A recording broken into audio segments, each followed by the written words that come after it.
একটা চাকরির কথা বলেছেন যে আপনি চাকরি করতে যাবেন, টাকা লাগবে, উপরে লোক লাগবে। আমি দুটো চাকরি পেয়েছি। আমার এই চাকরিতে জয়েন করার আগে আমি কাস্টমসে ছিলাম, নন ক্যাডার 3.5 বছর ছিলাম। তারপর যখন আমার বিসিএস হয় আমি চলে আসছি। আমি একটি নিম্ন মধ্যবিত্ত ফ্যামিলির সন্তান। আমি খুবই নিম্ন মধ্যবিত্ত ফ্যামিলির সন্তান। আমি পড়াশোনা করেছি ঢাকা বিশ্ববিদ্যালয় থেকে। হলে খাবার খেতাম 12 থেকে 14 টাকায়। সরকার আমাদেরকে ভর্তি দিত। হলে থাকার কয়েক বছর সুযোগ হয়েছিল। সেখানে আমার মনে আছে মাস শেষে মনে 9 টাকা ছিল আমাদের হলে সিট ভাড়া।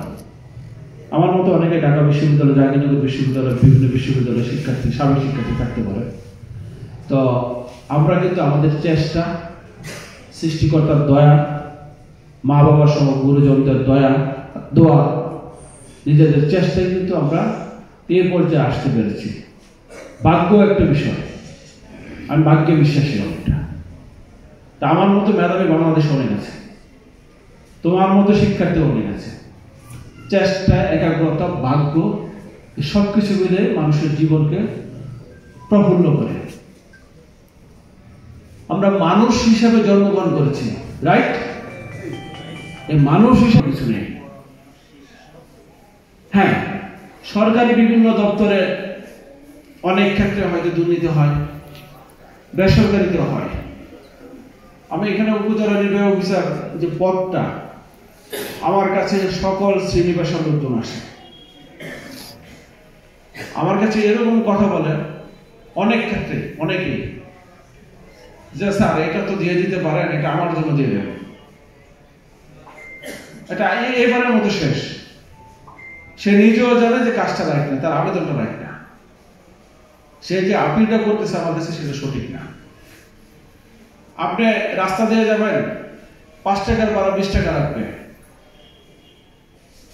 আপনি তাদের সাথে নেগোসিয়েশন করবেন। হ্যাঁ, আপনি রিক্সাতে উঠবেন অথবা গাড়িতে উঠবেন, তার নির্ধারিত যে ফিটা সেটা আপনার কাছ থেকে, ভাড়াটা আপনার কাছ থেকে নিয়ে নিবে। বেশি সে চাবে না, এটা আপনার কনফিডেন্স থাকতে হবে, মিউচুয়াল ট্রাস্ট থাকতে হবে। আমাদের প্রতি ক্ষেত্রে আমি মনে করি প্রতিটা সেক্টরে আমরা স্ব জায়গা থেকে যে সার্ভিস রিসিভার আছে, যে সার্ভিসটা নিবে, এবং সার্ভিস প্রোভাইডার যে আছে, দুজনকেই হলো যে এই জিনিসটা সম্পর্কে সচেতন হতে হবে, জানতে হবে, বুঝতে হবে। শুধু নিজের জন্য বুঝতে হবে না, এবং মানতে হবে। তো যদি এই 3টার সম্বন্ধে আমরা কাজ করতে পারি, তাহলে আমি মনে করি আমরা যে আজকে দুর্নীতি বিরোধী যে দিবস 9 ডিসেম্বর আন্তর্জাতিক, সেটা শুধু দিবসেই সীমাবদ্ধ থাকবে না। আমরা হলো যে একটা উন্নত বাংলাদেশ দেখতে পাবো। কারণ দুর্নীতিকে যদি